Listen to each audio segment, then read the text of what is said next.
So let's go through a quick examination of what's going on with my shoulder. Remember, I am hypermobile. I had surgery a long time ago. I have 8 anchors in it. So it's just required a lot of attention over the years for me to continue playing my sport and through my professional career. And every now and then I irritate it because I have a lack of motion in it.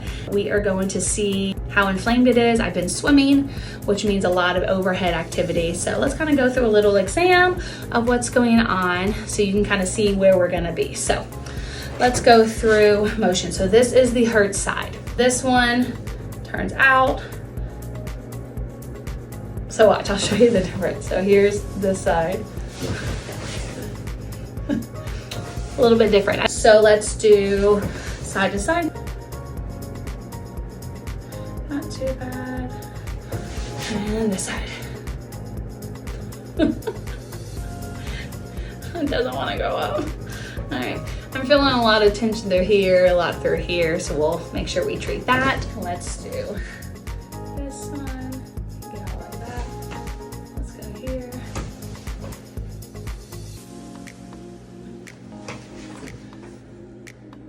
That is it. Wow, that's bad. And I felt a lot of tension through here. We're gonna go across, down. Nope, that's it.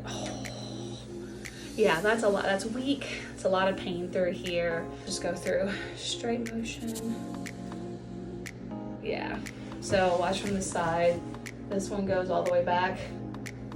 Just doesn't want to go up. Go through some palpation so you can kind of see where things are hurting. Remember, the shoulder joint has a bunch of muscles that are attached to it. Mine are tight. Right, I used to be able to do this. All these motions are limited since surgery, but this is much more, and this is definitely a pain block, not necessarily a joint block or like an anchor block because I have 8 anchors in it. And you can tell the difference of one right now, I don't want to push it. There's just a lot of pain. When something's not painful and it's just not moving, that can either be a tight muscle or a joint block, and just kind of depend on where things are stuck, whether something's a muscle grabbing on or joints is just not moving. All right, so you can kind of do a simple check. So collarbone is here, your pec lies underneath it. There's a lot of muscles that can get really tender. A lot of scalene is the neck muscles here, SCM. These are all really, really tight. You can see just tension here. All tight, but nothing too painful. I have some knots in my pecs.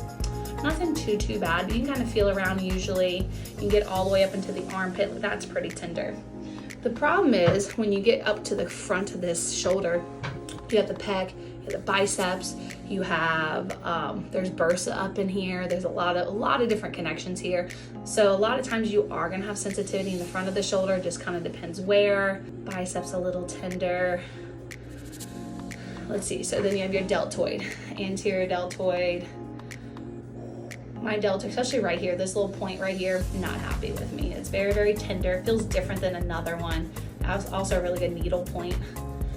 Posterior shoulder, this whole thing is very tender. It's not just tight or not just, oh, that hurts or that feels, it's very tender. And usually it can be muscle, it can be inflammation, but there's also nerve points, and nerve points are actually super tender. So that's not good.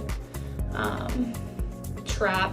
My trap's been extra sensitive, so I can squeeze this. This is tender a little bit. This one's almost like super tender to press. Like as soon as I press it, it feels shooting up to here. I don't even want to grab my trap. So it's telling me something's extra irritated than normal, because normally it's just tight.